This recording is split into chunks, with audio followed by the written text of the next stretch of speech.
ভাবে আমাদের সমস্যা নেই। আমাদের এলাকার যে দূষণ আপনারা ছড়াচ্ছেন এটা বন্ধ করে দিতে হবে। আপনাদের পোল্ট্রি ফিডের দুর্গন্ধ বন্ধ করে দিতে হবে। আমাদের আপনাদের কাছে আর কোনো দাবি নেই, আমাদের দাবি একটাই, আপনাদের এই পোল্ট্রি ফিডের গন্ধ 24 ঘন্টার মতো বন্ধ করবেন। আগামী 24 ঘন্টার মধ্যে আপনাদের তরফ থেকে কোন রকম সারা শব্দ না আসে তাহলে আমরা আকিজ পোল্ট্রি ফিডের গেটের সামনে অবস্থান কর্মসূচি পালন করবো। আপনাদের আমরা আলটিমেটাম দিয়ে গেলাম। আপনারা আশা করবো যে আমরা যেমন শান্তিপূর্ণভাবে আপনাদের কাছে দাবি নিয়ে আসছি, মিডিয়ার মাধ্যমে আপনাদেরকে জানাচ্ছি, আপনারাও ঠিক সুন্দরভাবে আমাদের 24 ঘন্টার মধ্যে আমাদের এলাকাকে দূষণমুক্ত করে দিবেন, আমাদের সাথে একত্রতা প্রকাশ করবেন, শান্তিপূর্ণভাবে আপনাদের এই পরিচালনা, আপনাদের এই শিল্পকর্ম পরিচালনা করবেন।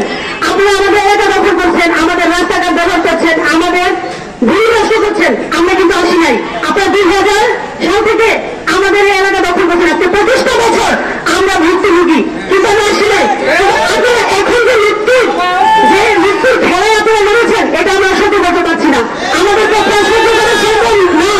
তাই আমরা আজকে রাজপথে এসেছি, আপনাদেরকে আবারও বলছি, বারবার বলছি, আপনারা একটু শুনেন, আকিজ আপনারা মন দিয়ে শুনেন, আকিজ কোম্পানির যারা এখন দায়িত্বরত আছেন আপনারা প্লিজ আপনাদের প্রতিষ্ঠান প্রধানকে জানান কিভাবে কি করবেন, কিভাবে দূষণমুক্ত করবেন, সেটা আপনাদের দায়িত্ব, আমাদের দেখার দায়িত্ব না।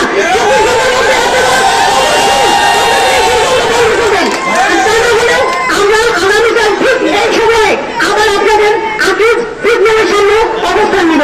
ধন্যবাদ সবাইকে। আপনারা যে একসাথে আমাদের সাথে কাঁধ মিলিয়ে এখানে আসছেন, সর্বপ্রথমে আপনাদেরকে ধন্যবাদ জানাচ্ছি। আমি শুরুতে বলতে চাই, আপনারা হয়তো ইস্ট ইন্ডিয়া কোম্পানির নাম শুনেছেন।